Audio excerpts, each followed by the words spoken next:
Hey everyone, Noah and Cooper here for Tooling Up Teens. Today we have a special video for you which is all about women in trades. We're also here to find out about Unlocking the Toolkit, a really cool trades project for girls in grades 5 and 6 to learn more about a career in trades. Our focus today will be on 3 everyday trade skills: carpentry, electrical, and welding. Cooper and I are happy to introduce Melissa and Anna Marie, our 2 electricians, Tracy and Leanne, who will show us carpentry, and our 2 welders, Anna and Natasha, who will show us welding. We're really excited to hear and see what these talented ladies can do. But before we do, we need to thank the Manitoba Trades Institute for welcoming us today. Well, that's all the official stuff. Cooper, where are we heading first? Thanks, Noah. First, we're heading over to Anna and Natasha to learn about welding. It's Cooper here with the Welders. Could you tell us your name and your job title and who you're working for? My name is Anne, and I'm a welder. I'm working at Mighty Build, and we are making educational furnitures and office furnitures as well. That's great, thank you. Could you tell us a bit about what a welder would be doing for day-to-day? Oh, for my work, we do office furnitures and school furniture. So on a daily basis, we make table frames, desk frames, and chairs and stools. So. Okay, great, thanks. So what's it like being a female welder in the trades? Being a female welder is a little bit challenging because most of the welders now are they expect to be men. So getting into trades is a little bit difficult, but it's fun. It's fun. Like when you like doing what you're doing, it's really fun. So what are some tools of the trade? First off, we're more about safety. So before we start the job, we have to have our helmets, our safety glasses, our face mask, our respirator, our gloves, our welding jacket, and jeans and safety boots. Okay, thank you. Hi, can I ask your name, your job title, and who you work for? Hi, I'm Natasha Vincent. I'm a welder at Aeroquip. We are a cattle handling company. We make equipment for on the farm everyday uses, from cattle squeeze chutes to ramps, putting them into the trucks and so forth. What's the toughest job you've ever experienced as a welder? As a welder, the biggest challenge is honestly being a female in the industry. You get a lot of men that don't think you can lift as much as they can, work as hard as they can, and we're here to prove them wrong. Great, thanks. So how much can a welder expect to make as an hourly rate from the least amount of experience to the most? Depending on where you start and what your qualifications are going in, most welders generally start lowball with no training around the 15 mark. Most people, I started out at 19 with some training and some schooling behind me. I am a second generation welder. My father is a welder as well, and right now he's making over $35 an hour, but he's been doing it for over 25 years. So there's a big leap of where you can go in price range, especially when it comes to either fab work or on the field work or different things like that. All right, thank you. So what would you say your average day looks like at Aeroquip? A typical day at Aeroquip, we are a production company, so we do a lot of repetition work. We have, each different line has their own station and their own assembly parts that they have to put together.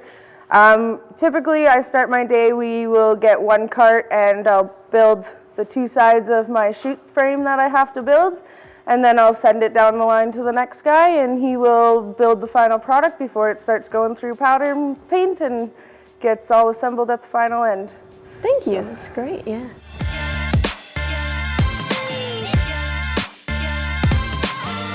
Cooper here with the Carpenters. Could you tell us your name and a bit about your position? Hi, yeah, my name is Leanne, and I'm a 4th level carpenter. I work in residential commercial buildings at the moment. Okay, Yeah. thank you. You're welcome. So here at Tooling Up Teens, our first priority is always safety. Could you tell us a bit about the safety measures here? Absolutely. So prior to working on any equipment, we inspect our tools. We make sure everything's functioning properly, and then we always wear our safety, so our PPE, so our hard hats, safety glasses, our steel-toe boots, our gloves, and then we make sure that we're using the right tool for the job. Okay. So we're going to do a couple of 1-foot pieces. So what are we going to see here at Carpentry? Today we're going to cut some 2x4 and we're going to build a kind of like a little planter box. So we're going to start screwing that together, and we'll show you how to use a measuring tape and a square and our saw here. Great, Yeah. thanks. We'll have Tracy hold the 2x4 as I cut, so I'll measure what we need. So what's your most important skill as a carpenter? Most important skill as a carpenter would be to definitely enjoy building stuff, always learning new things, never to be scared of tools, and just have that general interest in what you're doing. So always wanting to learn new things. This is kind of a fancy miter saw. It's got a laser on it that will show me where my blade is actually going to cut. And what's your most challenging job as a carpenter? Most challenging would be to work in the winter. It's definitely not cut out for everybody, so that's something to take into consideration. Also, the summer can be quite hot. I've also worked on industrial sites as well. Those are quite large sites working with large equipment and cranes, so there's a lot to look out for as well. Yeah. And what's the average salary a carpenter can make, like from most experienced to least experienced? Yeah, least experience, so starting off average in Manitoba is about $25 an hour. And level 4, you can make around $30 an hour. Yeah, and depending where you go. And industrial, you can make a little bit more, especially if you travel. So if that's an opportunity that comes up, it's definitely an opportunity worth taking. Yeah. All right, thanks so much. Thanks. So all we're doing here is putting 2 screws in. I'm here with Tracy, who's also a carpenter. Tracy, could you tell us a bit about apprenticeship? Sure, I can. So for carpentry, it's a 4-year apprenticeship. You'll start out as a level 1, and you'll work your way up through the levels 1, 2, 3, and 4, and then you write an exam, an interprovincial red seal exam, to become a journeyman carpenter. That's cool, yeah. Yeah, so it's really good. There's every year you go to school for 2 months to do the technical portion of your apprenticeship, and for the remaining 10 months you gain your hours working in the field on a job site. Great, thank you. You're welcome. So could you tell us a bit about where carpentry can take you? Yeah, there are so many different avenues that carpentry can lead down. So for example, I got my red seal in carpentry and I moved into a position in estimating not too long after that.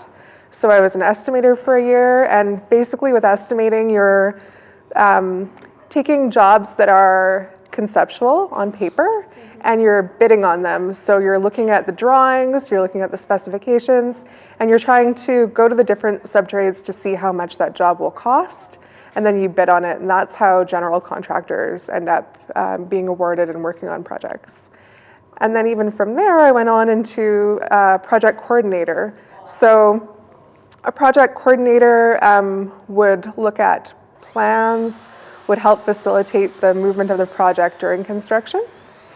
And it's very helpful to have a background in carpentry because it allows you to understand how long different activities on site will take, different building materials that are being used on the project, and different sequences of events that will happen between the subtrades on site.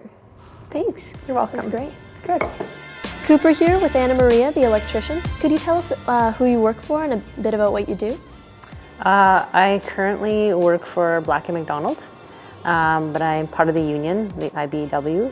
So what do you do at Black & McDonald? Oh, right now we're working actually at what used to be the Women's Hospital.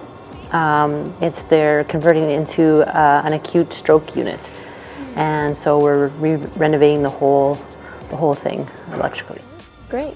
So what do you have planned for us here? My partner Melissa, she's going to wire up this circuit from the box to the switch box to the Octobahn box for the light, and she's going to show how to wire up a light. Oh, okay, so that's the completed version, and then this is what she's going to do? Yes, yeah, this is the okay. completed one. Awesome. Thank you. Yeah, no problem. So the first thing you want to make sure is that you're not working on live circuits. Everything's dead. I do have the extension cord in here, but it is unplugged. So what's your favorite part about being an electrician? I would say I love working with my hands, and electrical also involves working with your mind. So problem solving and planning, and I really love that part. But I think my favorite part, and that kind of involves it all, is working in the panel. Sometimes they're a little tricky to get in. What's been your most complicated job as an electrician? When I was working in Altona, we worked with modular homes, and modular homes are like, they can be one piece or they can be many pieces. And we worked with a 16-piece home, which was like a mansion. We built it in Oxbow, Saskatchewan. And to plan that and get all the connections, like making home runs, meaning from one circuit all the way to the panel, you have to go into each piece of the home. So that took a lot of planning and working ahead, and yeah. Yeah, wow. Black is always your hot, white is always your neutral. So what's the average salary from a new electrician to the most experienced electrician? An hourly, yes. So new, when you come in as a level 1, I believe, I work with the union, so you get paid 18. I think non-union is a little less, but 18. And then when you are a full journey person, which is level 4, and your ticket, it's 38, I believe, right now. Okay, thanks so much. So now you are connected to power. So then from the power, we're going to go to the switch. So could you tell us about some of the most important skills you have to have as an electrician? I would say math is a big one. It doesn't mean that if you're not good at math that you can't be an electrician. You definitely can. It just takes practice and going to school for the math part, because it's all about circuits and loads and how much you can put in a load, and there's a lot of, it depends on how long the wire you use, and there's amps. So that's It's a very calculated process. Yes, Yeah. very calculated.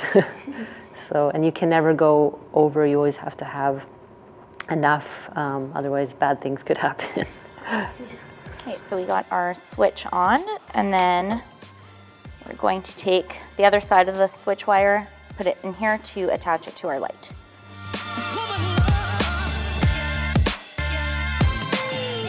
And then we'll plug into power and hope that everything went well. You want to flip the switch? And it works. I'm here with Andrea from OAWA. Could you tell us what that means and what your job title is, and a brief description of what you're doing? So I'm the project coordinator for the Office to Advance Women Apprentices. We're a federally funded program, and the work we do is to support women who are interested in working in the building trades. Could you explain the coordination between women in trades? Yeah, so what we want to do is be the hub, kind of the center point in Manitoba, supporting women and helping to connect tradeswomen with other resources, be it educational, employers, and other supports. We provide a community is what we're trying to do. And the services we provide will be things like helping them build resumes, interview preparation, because you know it's really hard sometimes to go into an interview. This is a little preparation, will help you get ready. And then employment supports. Once they're working, we support retention. So we'll talk with employers, with the tradeswomen, to make sure that they have everything they need to be successful. Great, thank you. Thanks. Could you tell us a bit about the importance of promoting women in the trades? Yeah, so in Manitoba right now, women represent under 4% of the construction trades workforce, which means out of 100 construction trades workers, only 4 of them are women. People are retiring from the industry, there's changes. So employers, the industry itself, we need women. We need women to replace retiring workers. And employers want to be diverse. They want to have a representative workforce. And women got what it takes. So is there anything else you'd like to add? Yeah, to all the women out there, and it can be students, women interested in trades or women working in trades, please go to our website, www.womenapprentices.ca, and you can register with us and connect with the office, and we can see how we can help you. Great, thank you. Thanks. I'm here with Jennifer Cooper from the Manitoba Women in Construction. Could you tell us a bit about what they do? Manitoba Women in Construction is a group here in Manitoba that is dedicated to supporting women that are in the construction industry. We put on social events, networking events, and professional development events, and are basically just here to give our small group of women a voice. That's great, thanks. So what do you do with them? I'm the Trades Outreach Director, which means I am one of the many people that organize the Unlocking the Toolkit event. And that is an event that we put on annually since 2016, and it's aimed at girls in grades 5 and 6. We get them all together and we have a bunch of women from all the different trades showing them how to do different techniques in the trades and just teaching them about all the career possibilities that there are in construction. That's great, yeah. How do you measure the success of Manitoba Women in Construction? Our membership is growing. The attendance at our events, we get some great feedback on our social media. This has always been a well-received event. We get some good sponsors and funding for that as well. And just seeing our membership grow and the reaction of women at the events having fun and seeing that there are other women out there in construction, because a lot of the times when you're on a job site, you're the only woman there. Yeah. So it can feel like you're the only one, and it's, can be isolating, but then you meet this group of, there's so many of us out there, so it just gives them, a bit of support as well. Yeah, and it's nice to see other people with the same experiences as you. Yeah, and we can do some mentoring and networking that way as well. So what's next for Manitoba Women in Construction? Well, this year, since we aren't able to put on our Unlocking the Toolkit event in person, we're working on this video with Tooling Up Teens to just remind people that we are still here, and this is an event we hope to be able to do next year in 2022. And in the meantime, we're putting together a little activity booklet to send out to the schools along with the video. That'll be in addition to the coloring book that we did one year. It'll have some illustrations, scavenger hunt, and a few little DIY projects that you can do at home, all related to the various trades. Wow, that's great. Yeah, so keeping our fingers crossed for next year. Yes, hoping so. Maybe we'll just have it outdoors and very far apart with some masks or something. Mm-hmm. Well, thanks so much. You're welcome. That brings us to the end of our Women in Construction video. I'd like to thank the interview guests and the talented tradeswomen demonstrators. And I want to make sure all you grade 5 and 6 girls watch for the Unlocking the Toolkit, mentioned earlier by Jennifer Cooper. It'll come out around September 2021. One more thing for me. I need to remind all of you to go to our website to find out all about the trades, the schools you might attend, and really importantly, connect on our contest page for the chance to win 2 great iPads. Prizes will be drawn June 15th at noon. Go to toolingupteens.ca. Noah, I know you have the last word for our followers. Thanks for joining Cooper and I for this video. This will be the last of our 4 spring video presentations. We hope to be back in the fall with a bunch more videos all about our skilled tradespeople in Manitoba and where jobs are awaiting you. For all the info you need, go to www.toolingupteens.ca. That's all for now. Have a great summer and see you in the fall.